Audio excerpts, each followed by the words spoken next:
എത്ര ആളുകളുണ്ടായിരുന്നു മൊത്തം? ഞങ്ങളിവിടെ 42 പേരുണ്ട്, 42 പേരുടെ സംഘം.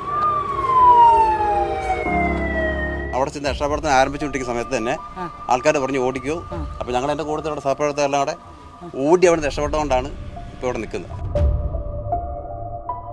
ഒരു ആപ്ലിക്കേഷൻ ലെവലിലേക്ക് വരുന്ന സമയത്ത് ഇങ്ങനെയൊന്നും അല്ല പഠിച്ചത്, അതുപോലെയൊന്നും അല്ല. നമുക്ക് ആ സമയത്ത് തോന്നുന്ന നമ്മളെ യുക്തിക്ക് അനുസരിച്ച് അങ്ങ് പ്രവർത്തിക്കുക എന്നുള്ളത്. ഇതേ സ്ഥലത്ത് തന്നെ ഒരു ചെറിയ ഉരുൾപൊട്ടുണ്ടായിരുന്നു, ആൾനാശം ഉണ്ടായില്ല. അപ്പം നമ്മുടെ അടുത്ത് അങ്ങനത്തെ ഒരു ചെറിയ സംഭവം വിചാരിച്ചു. ഏറ്റവും എടുത്തു പറയേണ്ടതാണ് ഈ വിവരം അറിഞ്ഞ് ഓടിയെത്തിയ നാട്ടുകാർ. അവരാണ് ഓരോ സ്ഥലവും നമുക്ക് ഐഡന്റിഫൈ ചെയ്തു തരുന്നത്. വയനാട് ദുരന്തത്തിലെ ഏറ്റവും അധികം നമ്മൾ പരിഗണിക്കേണ്ട ഒരു വിഭാഗമാണ് ഈ നിൽക്കുന്നത്, ഫയർഫോഴ്സുകാർ. ഏറ്റവും ആദ്യമേ ചെന്നതും ഏറ്റവും ആദ്യത്തെ രക്ഷാപ്രവർത്തനത്തിന് നേതൃത്വം നൽകിയതും അനിൽകുമാർ സാറിൻ്റെ നേതൃത്വത്തിലാണ് അല്ലേ? സാറേ നമസ്കാരം. സാറേ, അന്ന് നിങ്ങൾക്ക് ആ കോള് വരുന്നത് എപ്പോഴാണ്?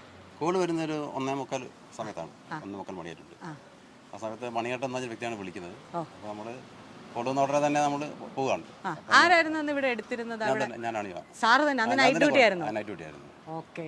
അപ്പം സാറിന് എന്തായിരുന്നു സാറിനോട് അന്ന് ഫോണിൽ പറഞ്ഞത്? ഫോണിൽ പറഞ്ഞ മറ്റേ സാറേ മറ്റേ മുണ്ടക്കയിൽ ഉരുൾ പൊട്ടിയിട്ടുണ്ട്, എത്രയും വേഗം വരണം, ഞങ്ങളെല്ലാം മുങ്ങിച്ചാവുന്ന ഒരു വാർത്തയാണ് പറഞ്ഞത്.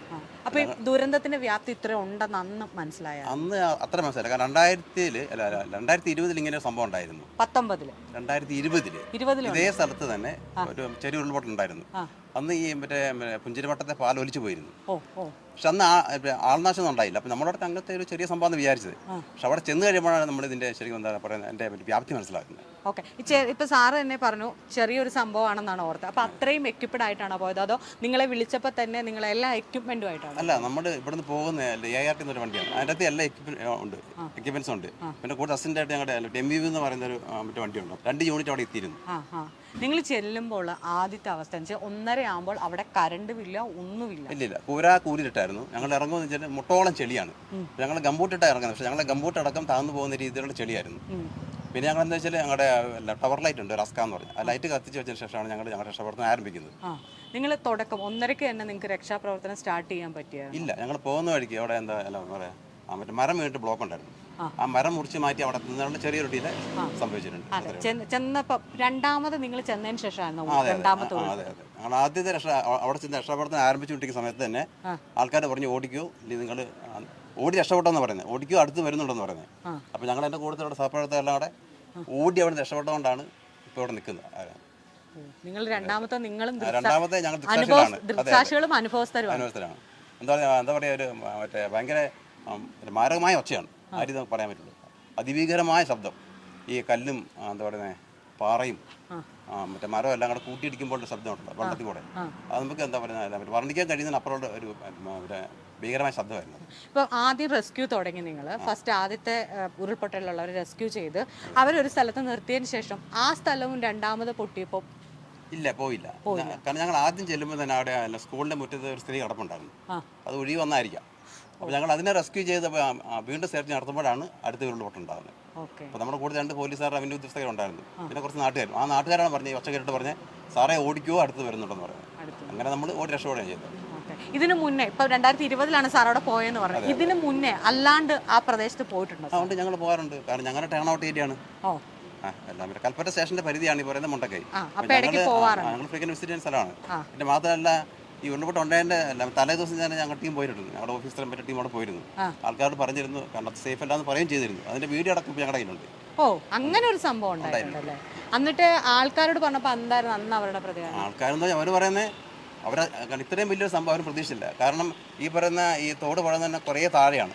ഇത്രയധികം ഉയരത്തിലേക്ക് വെള്ളം കയറി വരും നാട്ടുകാർ വിചാരിച്ചിട്ടുണ്ടാവില്ല. നിങ്ങൾക്ക് എവിടെ നിന്നാണ് അങ്ങനെ ഒരു ഇൻഫർമേഷൻ ഇത് സേഫ് അല്ല എന്നുള്ളത് നിങ്ങൾക്ക് കിട്ടും? അല്ല, ഞങ്ങൾ മാത്രമല്ല, റവന്യൂ ഉദ്യോഗസ്ഥരും മറ്റു ഡിപ്പാർട്ട്മെന്റ് എല്ലാവരും ഉണ്ടായിരുന്നു. അങ്ങനെയാണ് ഒരു മീറ്റിംഗ് ആണ് കൂടിയത്. അപ്പം അന്ന് ആൾക്കാർ പറഞ്ഞിരുന്നു സേഫ് അല്ല എന്ന് പറഞ്ഞിരുന്നു. ഓക്കെ. അപ്പം ഈ സാറ് ചെന്നു, എനിക്ക് തോന്നുന്നു അന്ന് തൊട്ട് ഏകദേശം ഒരു 1:30-2 മണി തൊട്ട് നിങ്ങൾ അവിടെ തന്നെയാണുള്ളത്. അവിടെ നിന്ന് പിന്നെ നിങ്ങൾ എങ്ങനെയായിരുന്നു പിന്നീടുള്ളൊരു ക്രോഡീകരണം? കാരണം ഈ സാധനം അല്ല സാറേ, ഞാൻ ചോദിക്കാൻ കാരണം ചെന്നപ്പോൾ തന്നെ പറഞ്ഞു കയ്യിൽ നിൽക്കാത്തൊരു സാഹചര്യമാണ്, ഈ ഒരു യൂണിറ്റ് പോരാ. പിന്നെ എങ്ങനെയായിരുന്നു, പിന്നെ ഉള്ള കാര്യങ്ങൾ എങ്ങനെയായിരുന്നു? നിലവിൽ നമ്മൾ ആ സമയത്ത് ഫസ്റ്റ് ക്രൂ നമ്മുടെ അനിൽ സാറിൻ്റെ നേതൃത്വത്തിൽ ഫസ്റ്റ് റെസ്പോൺസ് ടീം പോയെങ്കിലും അവരവിടെ ചെന്ന് അവർ പരമാവധി അവർ ചെയ്തുകൊണ്ടിരിക്കുമ്പോഴാണ് ഈ സംഭവം നടക്കുന്നത്. അതായത് നമുക്ക് വെളിച്ചത്തിൻ്റെ കുറവും സാറ് പറഞ്ഞതുപോലെ ഇത്രയും മാരകമാണെന്ന് ഞങ്ങൾ ഏകദേശം ഉച്ചയോടുകൂടിയാണ് ഞങ്ങൾക്ക് ശരിക്കും ഇത്രയും മാരകമാണെന്ന് മനസ്സിലാക്കാൻ പറ്റിയത്. നല്ല കോടയും മഴയുമാണ്, തുടർച്ചയായിട്ട് കോട ഇറങ്ങിയിട്ടും മഴയുമുണ്ട്. എന്നാൽ ആ സമയത്ത് നമുക്ക് പല കാര്യങ്ങളും നമ്മൾക്ക് ആ സമയത്ത് ഐഡൻറ്റിഫൈ ചെയ്യാൻ പറ്റുന്നില്ല. നമ്മൾ കിട്ടുന്ന ആളുകളെ അന്നേരം റെസ്ക്യൂ ചെയ്തുകൊണ്ടിരിക്കുകയാണ്. റെസ്ക്യൂ ചെയ്ത് കഴിഞ്ഞിട്ട് ഇവിടുന്ന് നമുക്ക് മാനന്തവാടി, ബത്തേരി എന്നുള്ള നിലയങ്ങളിൽ നിന്നും കൂടി ആൾ വന്നിട്ട് നമ്മളൊരു ഫുൾ എക്യുപ്ഡ് ആയിട്ട് നമ്മൾ ഏകദേശം ഒരു 5 മണിയോടുകൂടി നമ്മൾ പല സ്ഥലത്തായിട്ട് നമ്മുടെ വർക്കുകൾ പുരോഗമിക്കുന്നുണ്ട്. പല ഏരിയകളിൽ പല ഗ്രൂപ്പുകളായിട്ടാണ് നമ്മൾ വർക്ക് ചെയ്തുകൊണ്ടിരുന്നത്. അപ്പോഴേക്കും നമുക്ക് NDRFൻ്റെയും നമ്മുടെ നാട്ടുകാരുടെയും എന്ന് പറഞ്ഞാൽ ഈ വിവരം അറിഞ്ഞ് ഓടിയെത്തിയ യാതൊരുവിധ ബാനറുകളും ഇല്ലാത്ത നാട്ടുകാരുടെ സഹായത്തോടു കൂടിയാണ് നമ്മൾ ഈ പ്രവർത്തനങ്ങളെല്ലാം ചെയ്തത്. ആ സമയത്തെന്ന് പറഞ്ഞാൽ നമ്മൾ പിന്നെ എക്യുപ്ഡ് ആയിട്ട് പല സ്ഥലങ്ങളിൽ നിന്ന് നമുക്ക് ഒരു വീടല്ല, നിങ്ങൾ കണ്ടാണല്ലോ ഇത്രയധികം വീടുകളുണ്ട്.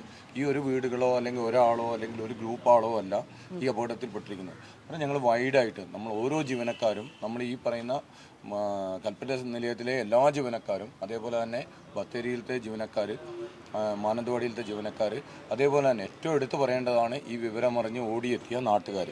അവരുടെ സഹായത്തോടു കൂടി അവരാണ് ഓരോ സ്ഥലവും നമുക്ക് ഐഡന്റിഫൈ ചെയ്ത് തരുന്നത്. ഇന്ന സ്ഥലത്ത് ഇത്ര പേരുണ്ട് എന്ന് നമ്മളോട് പറയുന്നത്. ആളുകളെ അറിയാവുന്ന അന്നേരം അവർ പറയുന്നു പപ്പേട്ടൻകുന്ന് എന്ന് പറയുന്ന ഒരു സ്ഥലത്ത് ആളുകൾ പെട്ട് കിടപ്പുണ്ട്. ഉടനെ തന്നെ ഒരു ഗ്രൂപ്പ് അവിടേക്ക് പോകുന്നു. ഇപ്പുറത്ത് നമ്മുടെ തുരുത്തിൽ ആളുകൾ പെട്ട് കിടപ്പുണ്ട്. 12ഓളം പേരെ ഞങ്ങൾ ഒരു തെങ്ങ് മുറിച്ചിട്ടിട്ട് 12ഓളം പേരെ നമ്മൾ പുറത്തെടുക്കുന്നു. അവിടുന്ന് അടുത്തത് നമ്മൾ കാണുന്നത് 2-3 ബോഡികൾ വാഹനങ്ങളുടെ ഇടയിൽ പെട്ട് കിടക്കുന്നതാണ്. ആ ബോഡി റിക്കവർ ചെയ്യുന്നു. അതിനുശേഷമാണ് നമ്മൾ ഈ അരുണ് പെട്ട് കിടക്കുന്നത് കാണുന്നത്. അരുൺ എന്ന് പറയുന്ന വ്യക്തി ചെടിയിൽ നമ്മൾ അന്നേരം അരുണിനെ രക്ഷപ്പെടുത്താൻ വേണ്ടി ഏകദേശം 1.5 മണിക്കൂറോളം നമുക്ക് പ്രവർത്തിക്കേണ്ടി വന്നു. കാരണം കുത്തൊഴുക്ക് പുഴയുടെ അക്കരെ വശത്താണ് അരുണുള്ളത്.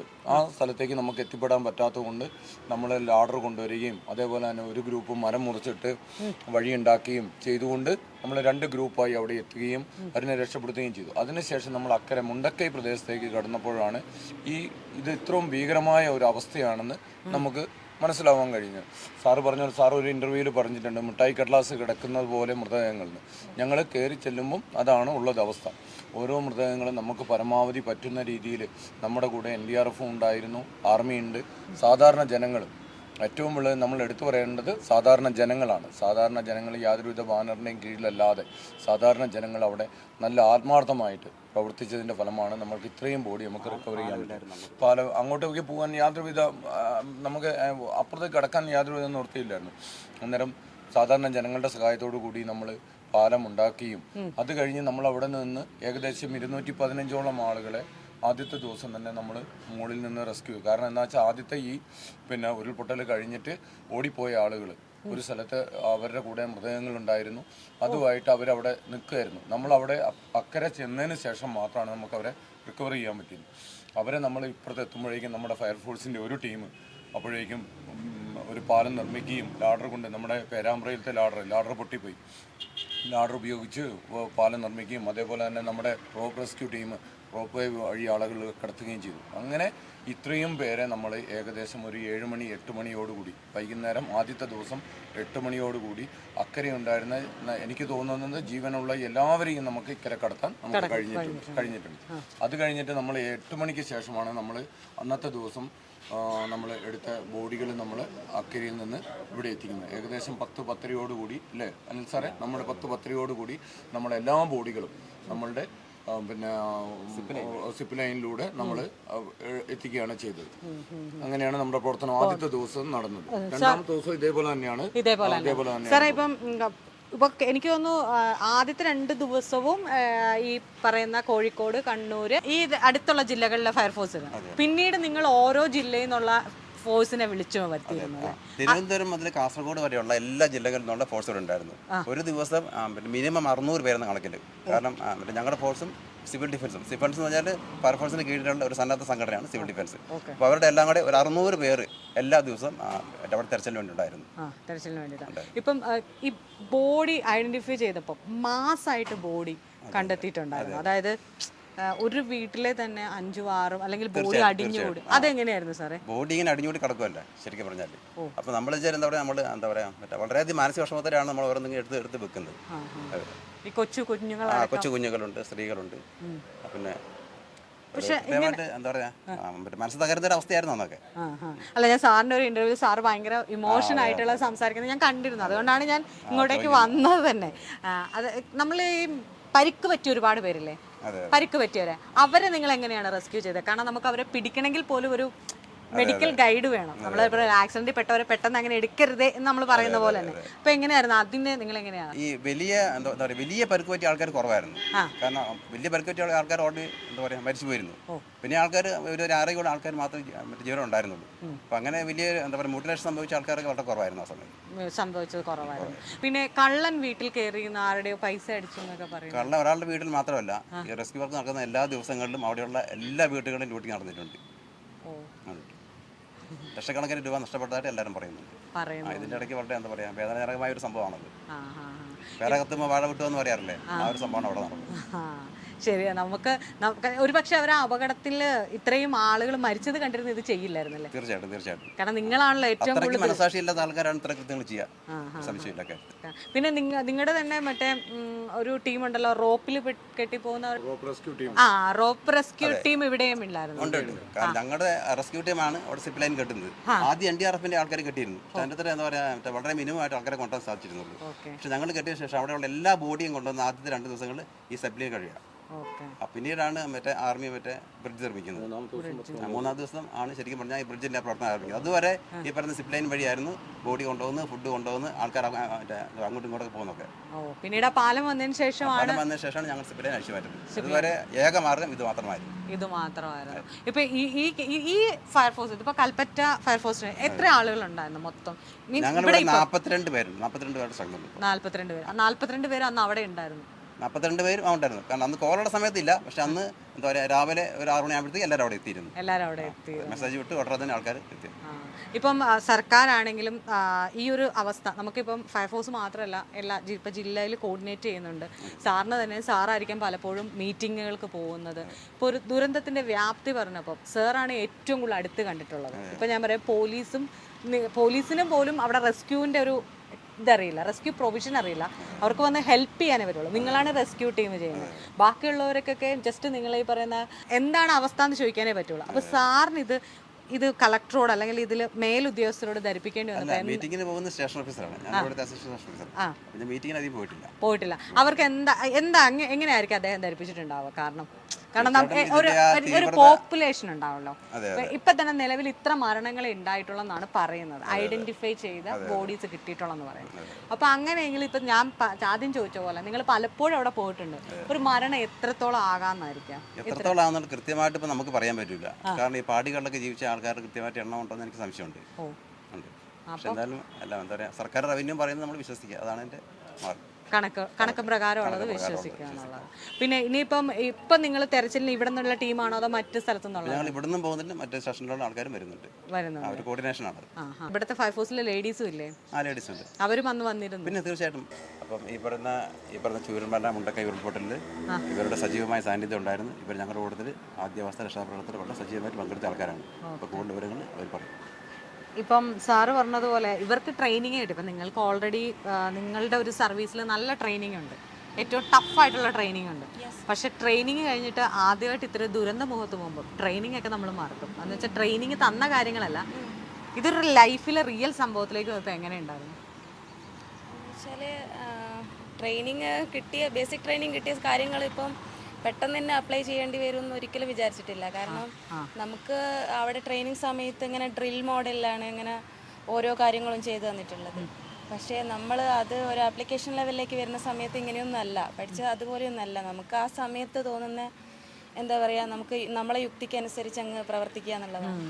ഈ ഒരു ഇത് ഒപ്പം പോയി കണ്ടപ്പം ഒരു തീവ്രത അറിഞ്ഞപ്പോൾ എങ്ങനെയായിരുന്നു? തീവ്രത ഇവിടുന്നേ മനസ്സിലായിട്ടുണ്ട്. കാരണം ഇവിടുത്തെ സ്റ്റേഷനിൽ പിന്നെ ആ സംഭവം നടന്ന ആ സമയത്ത് തന്നെ ഇവിടെ ഡ്യൂട്ടിക്കാരും ഓഫിൽ പോയിട്ടുള്ള ആൾക്കാരും എല്ലാവരും സ്റ്റേഷനിൽ എത്തിയിട്ട് പെട്ടെന്ന് തന്നെ അവിടേക്ക് പോയിട്ടുണ്ടായിരുന്നു. അപ്പോൾ ഇവിടെ സ്റ്റേഷനിൽ ഞങ്ങൾ ട്രെയിനീസിലെ വുമൺ WFROമാരിലായി 3 ആൾക്കാർ മാത്രമേ ഉണ്ടായിരുന്നുള്ളൂ. അപ്പോൾ അവിടുന്ന് അതായത് നമ്മളെ സ്റ്റേഷൻ പരിധിയിലാണല്ലോ സംഭവം നടക്കുന്നത്. അതുകൊണ്ട് തന്നെ അവിടെ നിന്നുള്ള കോളുകൾ എന്ന് പറഞ്ഞു കഴിഞ്ഞാൽ എല്ലാം അറ്റൻഡ് ചെയ്യുന്നത് ഞങ്ങളാണ്. അപ്പോൾ അവിടുത്തെ എല്ലാ തീവ്രതയും അവിടുത്തെ എല്ലാ ഭീകര അന്തരീക്ഷമൊക്കെ ഞങ്ങൾക്കിവിടെ ഫോൺ കോളിലൂടെ തന്നെ മനസ്സിലാക്കാൻ പറ്റിയിട്ടുണ്ട്. കാരണം അതായത് അതുവരെ തലേന്ന് വരെ കേട്ട കോളുകൾ എന്ന് പറഞ്ഞു കഴിഞ്ഞാൽ അതായത് ഒരു മരം വീണിട്ട് വാഹന തടസ്സം, ഗതാഗത തടസ്സം എന്നൊക്കെ പറഞ്ഞിട്ടുള്ള കോളുകളാണ് നമ്മൾ അറ്റൻഡ് ചെയ്തിട്ടുള്ളത്. ഏറ്റവും അതിലൊരു കുറച്ച് വലിയ കോൾ അറ്റൻഡ് ചെയ്തതെന്ന് പറഞ്ഞു കഴിഞ്ഞാൽ നമ്മളൊരു കിണറ്റിൽ വീണിട്ട് 2 ദിവസം പഴകിയിട്ടുള്ള ഒരു ബോഡി എടുത്തിട്ടുള്ളതാണ്. അത് കഴിഞ്ഞാൽ എന്ന് പറഞ്ഞു കഴിഞ്ഞാൽ ഒരുപാട്, അതായത് ന്യൂസിലൊക്കെ 15 എന്ന് പറയുമ്പോഴും ആ 15 അല്ല അവിടെ പെട്ട് കിടക്കുന്നതെന്നുള്ളത് ഇവിടെ നിന്ന് മനസ്സിലായിട്ടുണ്ടായിരുന്നു. ഇയാളാണല്ലേ പേര്? ശ്രീഷ്മ. ഭയങ്കര ആളാണ് കേട്ടോ. വൈറലാവാൻ കാരണമൊന്നുമല്ല, നമ്മൾ മനുഷ്യനെ രക്ഷിക്കുന്നത് പോലെ തന്നെ ഒരു പൂച്ചക്കുഞ്ഞിനെ കിട്ടിയിട്ട് അതിനെയും രക്ഷിച്ചെടുത്തോണ്ട് പോകുന്ന ഒരു കാര്യമുണ്ട്. അതായത് ജീവനുള്ള വസ്തുക്കളെല്ലാം ഇവർ രക്ഷിച്ചിട്ടുണ്ട് അല്ലേ? എങ്ങനെയായിരുന്നു ഈ പൂച്ചക്കുഞ്ഞിനെ കിട്ടിയത്? പൂച്ചക്കുഞ്ഞിനെ ഞങ്ങൾ അവിടെ ഇൻസ്റ്റാഗ്രാമിലൊക്കെ വീഡിയോ ഇങ്ങനെ കണ്ടിട്ടുണ്ടായിരുന്നു, റെസ്ക്യൂ ചെയ്യുന്ന വീഡിയോ. അപ്പോൾ അവിടുന്ന് ട്രിവാൻഡ്രത്ത് നിന്നുള്ളൊരു ഞങ്ങൾ ഫയർഫോഴ്സിൻ്റെ തന്നെ സ്കൂബ ടീമാണ് അതിനെ രക്ഷിച്ചിട്ടുള്ളത്. അപ്പോൾ ആ വീഡിയോ കണ്ടപ്പോൾ ഇങ്ങനെ വിചാരിച്ചിട്ടുണ്ടായിരുന്നു ആ പൂച്ചക്കുട്ടീനെ ഒന്ന് കിട്ടിയിരുന്നെങ്കിൽ, അങ്ങനെ വിചാരിച്ചിട്ടുണ്ടായിരുന്നു. പിന്നെ അന്നാണ് ഞങ്ങളുടെ STO സാറാണ് അതിനെ ഇങ്ങോട്ട് കൊണ്ടുവരുന്നത്. അപ്പോൾ കരച്ചിൽ ഞാൻ ഇവിടെ രാത്രി റൂമിലേക്ക് പോകുന്ന സമയത്താണ് അതിൻ്റെ കരച്ചിൽ കേൾക്കുന്നത്. അപ്പോൾ അങ്ങനെ നോക്കുമ്പോൾ ഒരു പൂച്ചക്കുട്ടി മണ്ണിൽ ഫുള്ളായിട്ട് മണ്ണാണ് അതിൻ്റെ മേത്തുണ്ടായിരുന്നു, ഫുള്ള് മണ്ണുണ്ടായിരുന്നു. അങ്ങനെ അത് കരഞ്ഞ് ഇങ്ങനെ പേടിച്ച് കരഞ്ഞ് നിൽക്കുന്ന ഒരവസ്ഥയിലായിരുന്നു. അങ്ങനെ അതിനെടുത്ത് അതിന് ഇതൊക്കെ തുടച്ച് മേത്ത മണ്ണൊക്കെ കളഞ്ഞ് അതിന് ഫുഡൊക്കെ, ആദ്യമൊക്കെ ഫുഡൊന്നും കഴിക്കൂലായിരുന്നു, ആദ്യം നല്ല പേടിയായിരുന്നു. പിന്നെ അങ്ങനെ ഇണങ്ങി. വീട്ടിൽ കൊണ്ടുപോയി അല്ലേ? അതെ, ഇപ്പൊ വീട്ടിൽ കൊണ്ടുപോയി. കാരണം ഇവിടെ വണ്ടികളുടെ ഇടയിലൊക്കെ പെടുമെന്നുള്ള നല്ല പേടിയുണ്ടായിരുന്നു. അങ്ങനെ പേര് ഞങ്ങൾ നൈലാന്ന് കേട്ടത്, സ്റ്റേഷനിൽ തന്നെ നൈലാന്ന്. എല്ലാരും കൂടെ കൂടിയിട്ടല്ലേ? എല്ലാവരും കൂടിയിട്ട്. നമ്മള് ഒറ്റപ്പെട്ട ആരെങ്കിലും ഉണ്ടെങ്കിൽ ഞങ്ങൾ നോക്കാന്നും പറഞ്ഞ് ഒരുപാട് ടാഗുകൾ നമ്മൾ കാണാറുണ്ടായിരുന്നു. അതായത് അല്ലേ, ആരെങ്കിലും ഒറ്റപ്പെട്ടവരുണ്ടെങ്കിൽ ഞങ്ങൾ രക്ഷിക്കുക. അങ്ങനെ പൂച്ചയ്ക്കും അല്ല മൃഗങ്ങൾക്ക് പറയാൻ പറ്റില്ല, പക്ഷെ മനസ്സുള്ള മനുഷ്യത്വമുള്ള കുറേ ആളുകളുണ്ട്, അവരത് എടുത്തുകൊണ്ട് പോയിട്ടുണ്ട്. അങ്ങനെ ദുരന്തമുഖത്ത് മറ്റൊരു സഹജീവി സ്നേഹം കാണിച്ച ഒരാളാണ് നമ്മുടെ കൂടെ നിൽക്കുന്നത്. പിന്നെ എങ്ങനെയുണ്ടായിരുന്നു വേറെ റെസ്ക്യൂ ആയി ബന്ധപ്പെട്ടിട്ട് ടഫ്, അല്ലെങ്കിൽ ഇതെന്നെ കൊണ്ട് പറ്റുമോ? എനിക്ക് ചില സമയം എൻ്റെ കൺട്രോൾ പോയി. എന്നെ സംബന്ധിച്ച് ഞാൻ കരയുകയും ചെയ്യും, തളർന്നു പോകും, കരയും, പക്ഷെ എന്നാലും നമ്മൾ ചെയ്യുമായിരിക്കാം. എങ്ങനെയുണ്ടായിരുന്നു നിങ്ങളെ സംബന്ധിച്ച്? ഇപ്പോൾ ഇവിടുത്തെ അതൊരു വലിയൊരു ഭീകരാന്തരീക്ഷം തന്നെയായിരുന്നു അവിടെ ഉണ്ടായിരുന്നത്. ഇപ്പോൾ നമ്മൾ TV വിയിലൊക്കെ തന്നെയാണ് ഈ പുത്തുമല ദുരന്തം, അങ്ങനെയുള്ള കവളപ്പാറ അതൊക്കെ കണ്ടിട്ടുള്ളത്. അപ്പോൾ ആ ഒരു കാണുന്ന സമയത്ത് തന്നെ നല്ല ടെൻഷനിലൊക്കെ ആയിരുന്നു നമ്മൾ TV വിയിൽ ന്യൂസിലൊക്കെ കണ്ടുകൊണ്ടിരുന്നത്. അപ്പോൾ ഇപ്പോൾ വന്നപ്പോൾ as A fire woman, fire and rescue officer അവിടെ ആ സ്ഥലത്ത് സ്പോട്ടിൽ പോവുക, അങ്ങനെ കാണുക എന്നൊക്കെ പറയുമ്പോഴത്തേക്ക് വലിയൊരു ഭീകരാന്തരീക്ഷമാണ്. അപ്പം നമ്മൾ രക്ഷാപ്രവർത്തകരാണ്, അപ്പം അതിനനുസരിച്ച് നമ്മൾ പ്രവർത്തിക്കേണ്ടി കൂടെ ഉള്ളവരെ, അതായത് രക്ഷപ്പെട്ടവരെ കൂടെ നമ്മൾ സമാധാനിപ്പിക്കുക എന്നുള്ളൊരു കടമയും കൂടെ നമുക്കുണ്ടായിരുന്നല്ലോ. ആളുകൾ എങ്ങനെയാണ് നിങ്ങളോട് റെസ്പോണ്ട് ചെയ്തത് തിരിച്ച്? അവിടുത്തെ നാട്ടുകാർ, സ്ത്രീകളടക്കമുള്ളവർ, അവരോട് നമുക്ക് എങ്ങനെയാണ് അവരെ ആശ്വസിപ്പിക്കേണ്ടത് എന്നുള്ളത് അറിയില്ല. കാരണം എന്ത് പറഞ്ഞ് ആശ്വസിപ്പിക്കുക? കാരണം ഓരോരുത്തരും പിന്നെ ഇന്ന ആൾക്കാരെ കണ്ടോ എന്നൊക്കെ പറഞ്ഞു വരുമ്പോൾ അവർ മരിച്ചിട്ടുണ്ട് എന്നുള്ളത് ഞങ്ങൾക്ക് തുറന്നു പറയാൻ, അതായത് ഒരു ഡെഡ് ബോഡി കണ്ടാൽ പോലും പിന്നെ ജീവനോടെ ഇല്ലയെന്ന് എന്നാൽ പോലും അത് അവരോട് തുറന്നു പറയാൻ ഭയങ്കര ബുദ്ധിമുട്ടാണ്. കാരണം അത് അറിഞ്ഞുകൊണ്ട് എന്നെ ആശ്വസിപ്പിക്കുക എന്ന് പറഞ്ഞു കഴിഞ്ഞാൽ ഭയങ്കര ടാസ്ക്കാണ്. അതാണ് ഏറ്റവും വലിയൊരു ഇത്. എനിക്ക് തോന്നുന്നു ഈ അടുത്തിടെ 2 കാര്യങ്ങളിലാണ് ഫയർഫോഴ്സിനെ ഞാൻ പ്രത്യേകം ശ്രദ്ധിക്കുന്നു. ഒന്ന്, ബ്രഹ്മപുരം മാലിന്യ പ്ലാന്റിൽ കണ്ടിന്യൂസ്, എനിക്ക് തോന്നുന്നത് ഒരു വേൾഡ് റെക്കോർഡായിട്ട് തന്നെ നിങ്ങളെ പരിഗണിച്ചിട്ടുണ്ട്. കാരണം അത്രയും കണ്ടിന്യൂസ് വർക്കായിരുന്നു 15 ദിവസം. എനിക്ക് ആ സമയത്ത് നിങ്ങൾ അവിടെ വന്നിരുന്നോ? പല സ്റ്റേഷനിൽ നിന്നുള്ളവരെ അന്നും വിളിച്ചിട്ടുണ്ടായിരുന്നു, പോയിന്റ് വന്നിട്ടില്ല. അങ്ങനെ കുറേ സ്റ്റേഷനിൽ നിന്നുള്ളതുകൊണ്ട് ഇപ്പം ഇതുപോലെ തന്നെ ഈ ഇതിൽ വന്നപ്പോഴും നിങ്ങളുടെ ഒരു